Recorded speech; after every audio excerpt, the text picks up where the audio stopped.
இயேசு கிறிஸ்துவின் நாமத்தில் உங்கள் அனைவரையும் அன்போடு கூட வாழ்த்துகிறேன். இன்றைக்கு நாம் தியானிக்க போகிற தலைப்பு, தேவனை போற்றுங்கள், நன்றி உள்ளவர்களாக இருங்கள்.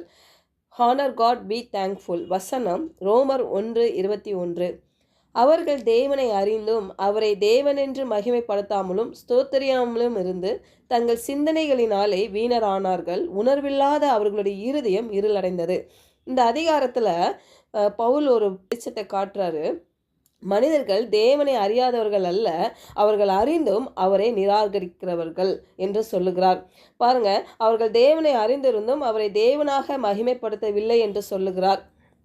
மக்கள் தங்கள் வாழ்வில் தேவனுடைய பிரசனத்தை குறைக்கும், நிறுத்தும் அல்லது தடுக்கும் முதல் காரியம் எதுனா, அவர்கள் அவரை தேவனாக மகிமைப்படுத்தாதுதான்.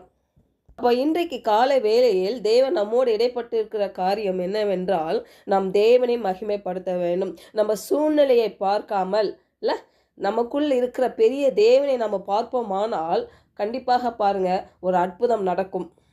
ஏன்னா அற்புதம் செய்கிறவர் நமக்குள்ளே இருக்கிறபடியால் அவரை நாம் துதிக்கும் பொழுது, அவரை நாம் ஆராதிக்கும் பொழுது, அவரை நாம் மகிமைப்படுத்தும் பொழுது பாருங்க, நாம் மெட்கப்பட்டு போக மாட்டோம். ஹல்லேலூயா. முதல் காரியம், நாம் தேவனை மகிமைப்படுத்த வேண்டும், ஆராதிக்க வேண்டும். இரண்டாவதாக பாருங்க, நாம் நன்றி உள்ளவர்களாக இருக்க வேண்டும்.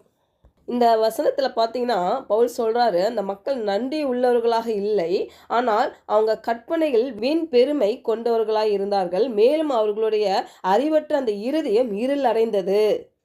அதனால தான் சொல்கிறார் பாருங்க, நீங்கள் தேவனை மகிமைப்படுத்த வேண்டும், நீங்கள் நன்றி உள்ளவர்களாக இருக்க வேண்டும் என்று சொல்லுகிறார். பாருங்க, நம்ம கற்பனையை நம்ம சரியான வழியில் பயன்படுத்தும் பொழுது பாருங்க, நம்ம இருதயம் தேவனுக்கு உணர்வுள்ளதாக இருக்கும் இல்லையா. நம்ம சூழ்நிலைகள்லாம் எதிர்மறையாக இருக்கலாம் இல்லை, ஆனால் நம்ம இருதயம் பாருங்கள், அந்த தேவ வார்த்தையால் நிறைந்திருக்கும் போது வார்த்தை சொல்லுகிறது, இருதயத்தின் நிறைவினால் வாய் பேசும். இருதயம் எப்படி நிறைந்து கொண்டு இருக்குது? சூழ்நிலையை பார்த்து, எதிர்மறையான காரியங்களுக்கு பார்த்து, உலகத்தில் நடக்கிற பிரச்சனைகள், போராட்டங்களை குறித்து உங்கள் இருதயத்தை நிரப்பும் பொழுது நல்ல வார்த்தைகள் வராது வாயில்.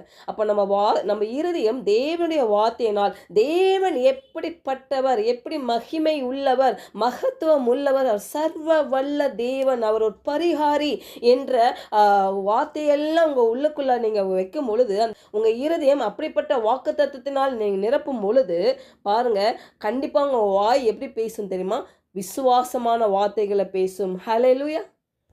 பாருங்க, இத்தனை ஆண்டுகளாக ஒருவேளை நீங்கள் என்ன வயது உங்களுக்கு இருக்குதோ அந்த வயது வரைக்கும் பாருங்களேன், அத்தனை ஆண்டுகளாக தேவன் உங்களை அற்புதமாய் கண்ணின் மணி போல் உங்களை காத்து வந்திருக்கிறாரு, பாதுகாத்திருக்கிறாரு இல்லை.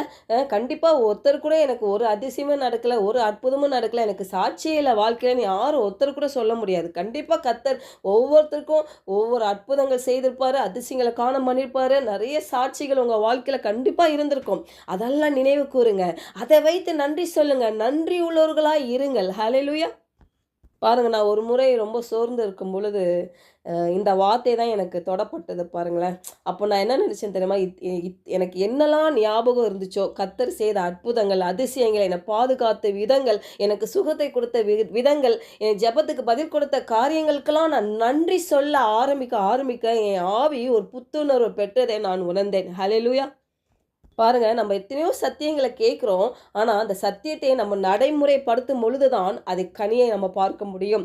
நம்ம கேட்குற வார்த்தைகள் நம்ம நடைமுறைப்படுத்தாவிட்டால் கண்டிப்பாக அது செயலிழந்து போய்விடும். அதனால தான் பாருங்கள், இயேசு கிறிஸ்து அவருடைய பிரசங்கத்தில் சொல்லுவார், காது உள்ளவன் கேட்க கடவன். ஏன்னா காது ஒழுங்காக இருந்தால் தான் பாருங்கள், அது இருதயத்துக்குள்ளே போகும். இருதயம் நிறைந்தால் தான் உங்கள் வாய் பேசும். உங்கள் வாய் பேசும் பொழுது ஜீவனும் வல்லமையும் பிறப்பிக்கும். ஹல்லேலூயா. பாருங்களேன், நீங்கள் நன்றி உள்ளத்தோடு இருக்கும் பொழுது பிசாசு அல்லது மக்கள் உங்களுக்கு செய்ய முயற்சிக்கும் எதிர்மறையான காரியங்களுக்கு பதிலாக தேவன் செய்த காரியங்களில் உங்கள் கவனத்தை அது செலுத்த முடியும்.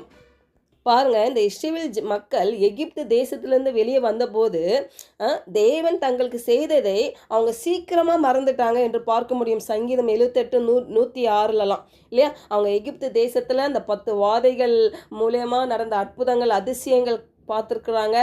அப்புறம் பார்த்திங்கன்னா செங்கடல் பிளந்ததை அவங்க பார்த்தாங்க. செங்கடலை கடக்கும் பொழுது எகிப்தியர்கள் அனைவரும் மூழ்கியதை அவங்க பார்த்தாங்க. ஆனால் 3 நாட்களுக்குள்ளே பாருங்கள், அவங்க வனாந்தரத்தில் தேவன் எங்களுக்கு தண்ணீர் கொடுக்க மாட்டாரா என்று அவர்கள் சொல்ல தொடங்கினார்கள் என்பது பார்க்க முடியும். அப்போது இன்றைக்கு கூட மக்கள் தேவனை அறிந்திருக்கிறாங்க.